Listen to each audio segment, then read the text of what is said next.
Kaum muslimin, bapak-bapak,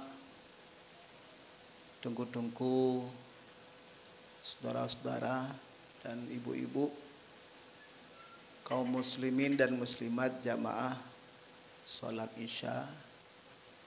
Sebentar lagi kita melaksanakan qiyamul lail, salat tarawih dan diwitir insyaallah. Jamaah sekalian rahimakumullah. Syukur alhamdulillah kita sudah selesai satu hari melaksanakan ibadah puasa. Dan alhamdulillah kali ini nampaknya serentak semua. Ya, serentak semua. Baik dengan perhitungan hisab, demikian juga dengan ru'yah. Jadi sudah selesai satu hari. Tidak ada lain yang paling utama untuk mengantarkan ibadah kita adalah kita bermohon kepada Allah semoga amal ibadah kita, khususnya ibadah puasa, makbul isinya. Dan juga ibadah-ibadah lain. Karena untuk mengantarkan ibadah itu dengan doa. Di doa itulah yang kita untuk mengantarkan ibadah, semoga ibadah itu makbul di sisinya. Jadi kalau seandainya kita beribadah Allah tidak terima, itu rasanya rugi. Hansi wateli, rugo. Apalagi dengan usia kita masing-masing, ya, sudah berapa puluh tahun kita melaksanakan ibadah puasa. Mungkin sudah tinggal hanya sedikit lagi waktunya. Menurut usia kita masing-masing, apalagi bagi kita yang sudah lanjut usia. Jadi kalau seandainya yang sudah lalu tidak makbul isi Allah, sangat rugi. Tidak ada yang bisa membantu kita dikala kita kembali pada Allah Subhanahu wa taala. Jamaah sekalian, kemudian yang kedua, kita bersyukur pada Allah. Dan memang hidup kita ini harus senantiasa dibarengi, diisi dengan rasa syukur. Allah pertemukan lagi kita dengan bulan Ramadan tahun ini. Setelah Ramadan tahun yang lalu 1443 Hijriah, bertemu lagi dengan Ramadan tahun ini 1444 Hijriah. Ini salah satu hal yang luar biasa. Ya, di kampung kita ini di Lancang Garameo, mungkin ada dulu yang sama-sama tarawih dengan kita, jamaah di sini sudah banyak meninggal. Tengku imu mungkin diingat ni, pada undro kami meninggal buat lorong sa, lorong dua, lorong pada bawah lorong, you know. Roji sama-sama seman tarawih, you know. Dan juga tidak tertutup kemungkinan yang di antara kita ini dan masuk saya sendiri. Ini rahmat Allah yang sangat luar biasa. Allah masih memberikan kepada kita umur panjang. Nah, maka kita syukuri. Khairun nas man tala umruhu wa hasuna amaluhu.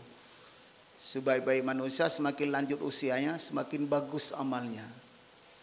Lanjut usia, semakin gad amal, semakin taat. Wa syarrun nas man tala umruhu wa sa'amaluhu. Seburuk-buruk manusia semakin lanjut usianya semakin tidak bagus amalnya. Nah, yang cukup rugi. Sangat rugi. Nah, maka oleh demikian kaum muslimin jamaah senantiasa di menasah kita ini, dan saya teringat sudah beberapa tahun tetap malam kedua. Langganan malam kedua. Setelah malam kemarin mungkin yang buka Tengku Imum, ya, Imum sendiri. Jadi memang sudah waktunya tidak ada, sementara yang lain sudah terisi semua. Walaupun sekarang banyak penceramah yang muda-muda. Ya, saya ini termasuk orang lama dulu. Ya, udah lama pensiun pun malah. Tapi apa artinya? Inilah salah satu kelebihan daripada bulan Ramadan. Ada salat tarawihnya, ada ceramahnya yang secara rutin sudah diatur tiap malam sekali ada jadwalnya. Ya, karena ceramah ini sesuatu yang dapat memotivasikan, semacam motivasi untuk kita lebih giat beribadat, untuk lebih sungguh-sungguh kita beribadah. Karena ada satu penyakit pada diri kita ini, kita sangat mudah lupa, cukup bagah tua. Cepat sekali lupa. Orang setelah tsunami sepertinya tidak lagi terjerumus kepada perbuatan dosa. Apalagi yang sempat melihat bagaimana dahsyatnya tsunami. Sebulan setelah itu sudah lupa lagi. Saya pernah lihat Banda Aceh itu. Ya. Semua rata dengan tanah. Tapi di tempat yang kena tsunami itu, situ pula kemaksiatan merajalela. Lupa, cepat sekali lupa. Maka obat melawan lupa itulah kita ulang-ulang. Ceramah seperti ini. Walaupun ada juga orang mengatakan, itu apa ceramah? Yang maksiat terus. Kita jangan pesimis. Sedangkan masih ada ceramah. Ada orang berbuat maksiat, nggak mau juga orang beribadah. Apalagi sama sekali tidak ada lagi orang menyampaikan ceramah, pengajian dan sebagainya. Itu sudah merupakan tugas kita. Malah Allah yang menyatakan bahwa hidup kita ini lalai. Ya ayyuhalladzina amanu la tulhikum amwalukum wala auladukum an zikrillah. Wahai orang beriman, jangan kamu dilalaikan oleh hartamu, wala auladukum, oleh keluargamu, oleh anak-anakmu, oleh kemewahan hidup duniamu, an zikrillah, daripada kamu mengingat Allah. Lalai. Badi nala urang lalai malam-malam le. Hana getek-tek kapal he malam. Ya, di kafe-kafe. Begitu banyak orang-orang lalai. Waktu subuh sedikit jamaahnya. Hidup dalam kelalaian. Allah ingatkan, la tulhikum amwalukum wala auladukum an zikrillah, jangan kamu dilalaikan oleh hartamu, oleh kehidupan duniamu daripada ingat pada Allah. Wa may yaf'al zalika faulaika humul khasirun. Barang siapa hidup ni lalai, rugi. Lalai. Akhirnya kita dengar pengumuman Ibn Asah, inna lillahi wa inna ilaihi raji'un. Siapa meninggal? Tidak ada apa-apa, enggak ada bekal apa-apa. Jadi sungguh sangat kita sayangkan. Maka insyaAllah dengan tausiah singkat seperti ini, akan ada semacam pengaruh. Tapi nampak ada pengaruh. Biasa kalau salat tarawih di mana-mana, di Lok Semawai khususnya, walaupun agak-agak ke kampung sedikit, itu mungkin sampai malam ke-10, malam 15, itu sudah kosong. Tinggal hanya beberapa saf saja. Jadi safnya bukan bertambah ke belakang, tapi bertambah ke depan. Tapi dengan ada ceramah rutin, nampaknya bertahan. Boleh itu kita adakan semacam penelitian.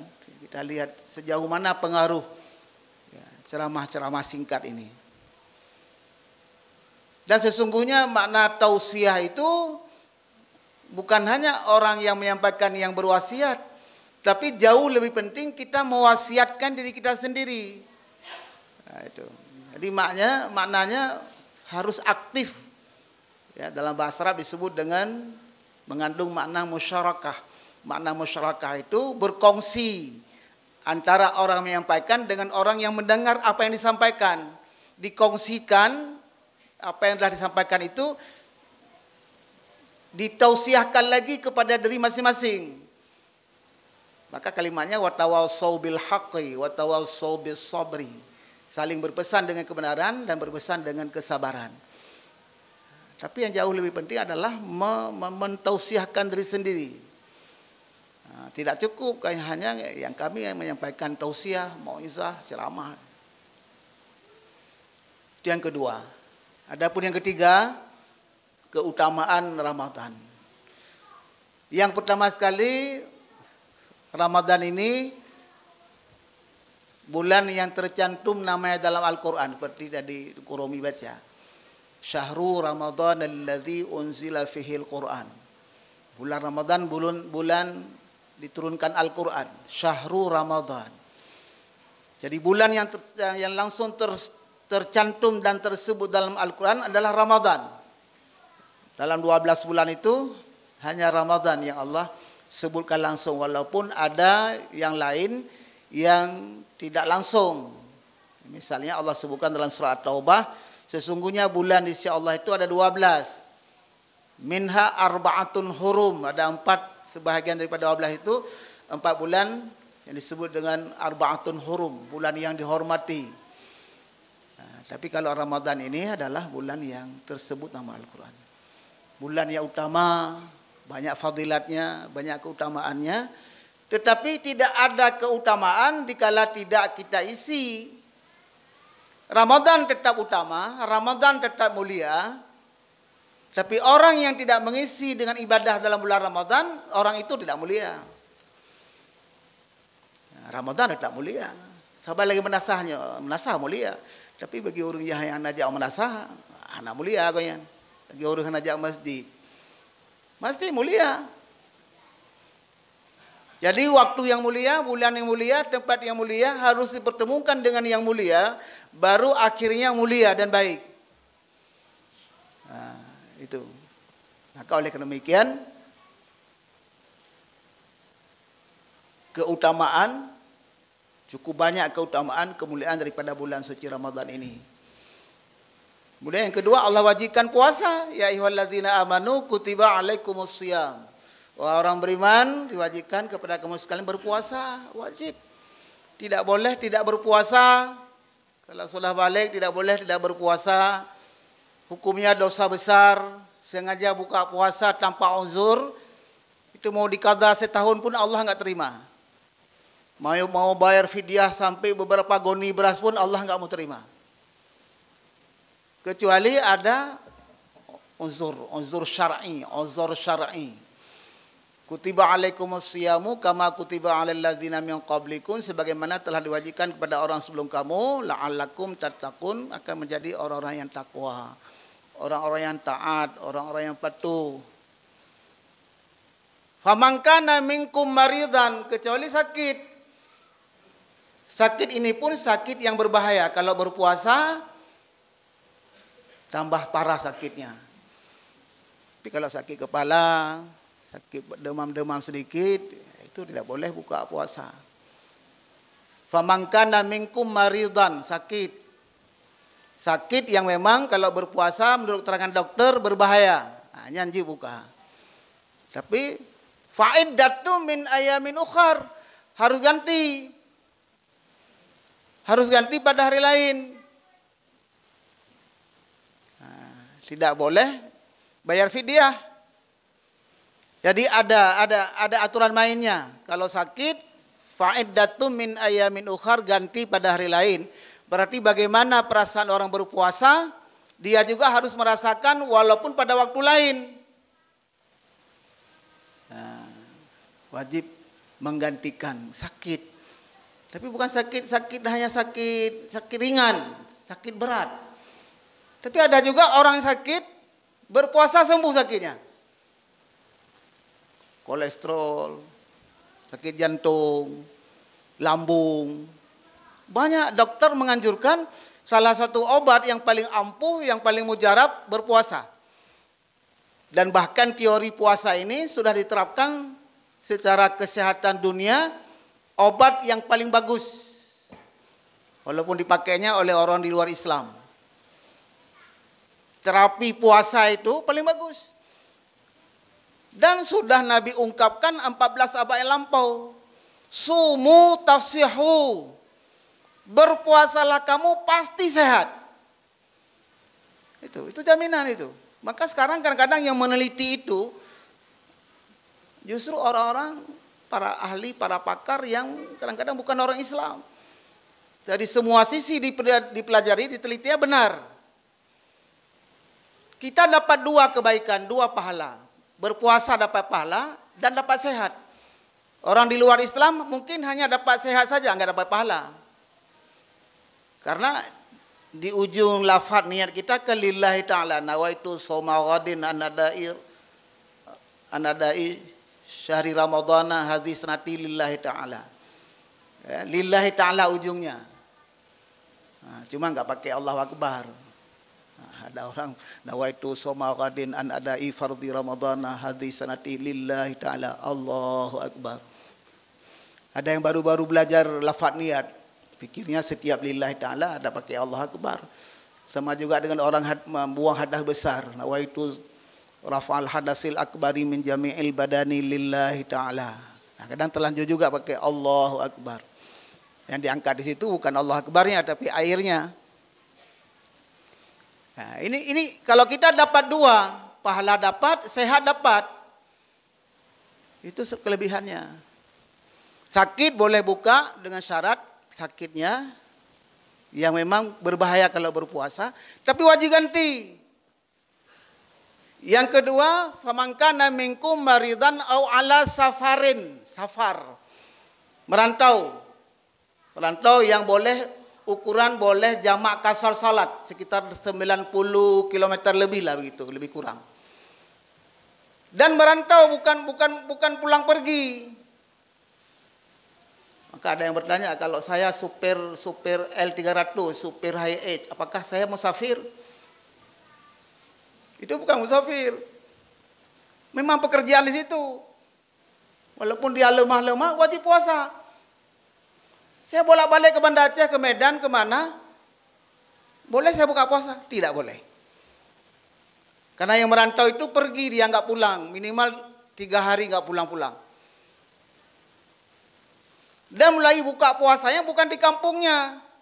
Seperti jamak kasar salat juga, keluar kampung dulu. Awaikan rencananya singgah kunjak Banda Aceh, sawah-sawah nak baju. Gebabu je. Tak boleh.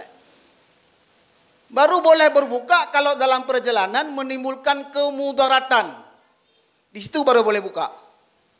Masyaqqah namanya, ada kemudaratan di situ. Tapi kalau sekarang kita pergi dengan mobil sendiri, mobil AC, mana ada masyaqqahnya, mana ada kesukarannya. Kecuali memang malas.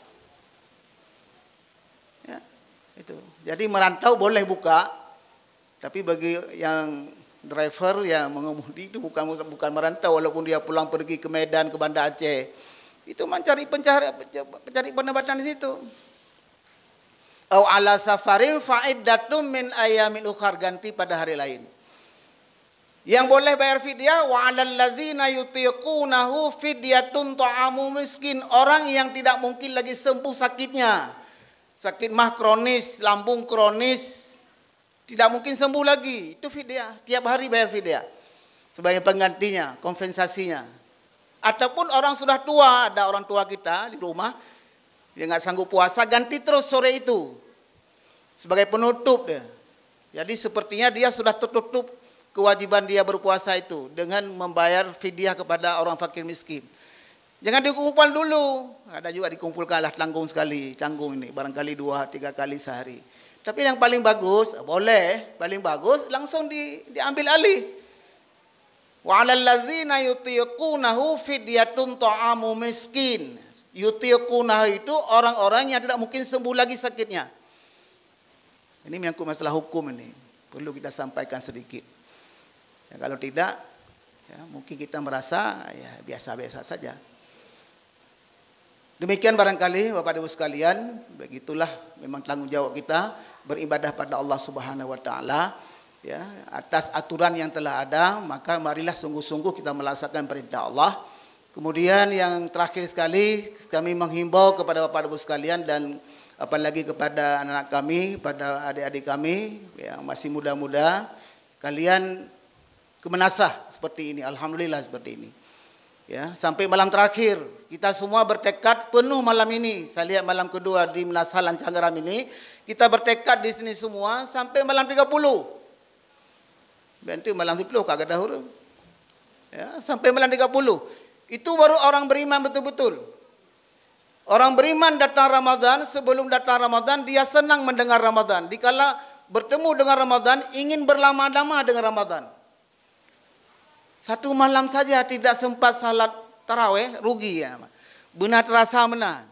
Baca Allah. Maka saya kadang-kadang lebih banyak memberikan motivasi. Kalau masalah pengetahuan, masalah ilmu kita sudah tahu.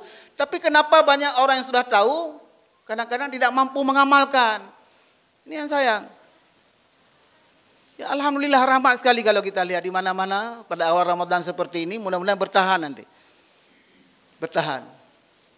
Dan juga kepada anak kita, mari kita ajak dia ke menasah untuk melawan terjadinya hal-hal yang tidak kita inginkan pada akhir-akhir ini. Kaum muslimin dan muslimat jamaah rahimakumullah, kiranya demikian saja, mungkin agak panjang sedikit, saya mohon maaf. Mudah-mudahan yang kita sampaikan ini menjadi pelajaran bagi kami sendiri dan juga kepada jamaah sekalian. Sekali kita bersama Ramadan, insyaAllah sampai akhir Ramadan tetap bersama dengan Ramadan. Janji Rasulullah SAW, man shoma ramadhana imanan wa ihtisaban ghufira lahu ma taqaddama min dzambi. Barang siapa berpuasa karena iman dan mengharap ridha Allah, Allah mengampuni segala dosanya, bahkan dosa-dosa yang telah lalu. Satu lagi hadis itu, man qama, barang siapa mendirikan malam-malam Ramadan, imanan wa ihtisaban ghufira lahu ma taqaddama min dzambi. Barang siapa mendirikan malam-malam Ramadan karena iman dan mengharap ridha Allah, juga Allah ampuni dosa-dosanya, bahkan dosa-dosa terlalu. Mudah-mudahan kita termasuk orang-orang yang mendapat keampunan pada Allah Subhanahu wa taala. Amin amin ya rabbal alamin. Wabillahi taufik wal hidayah. Wassalamualaikum warahmatullahi wabarakatuh.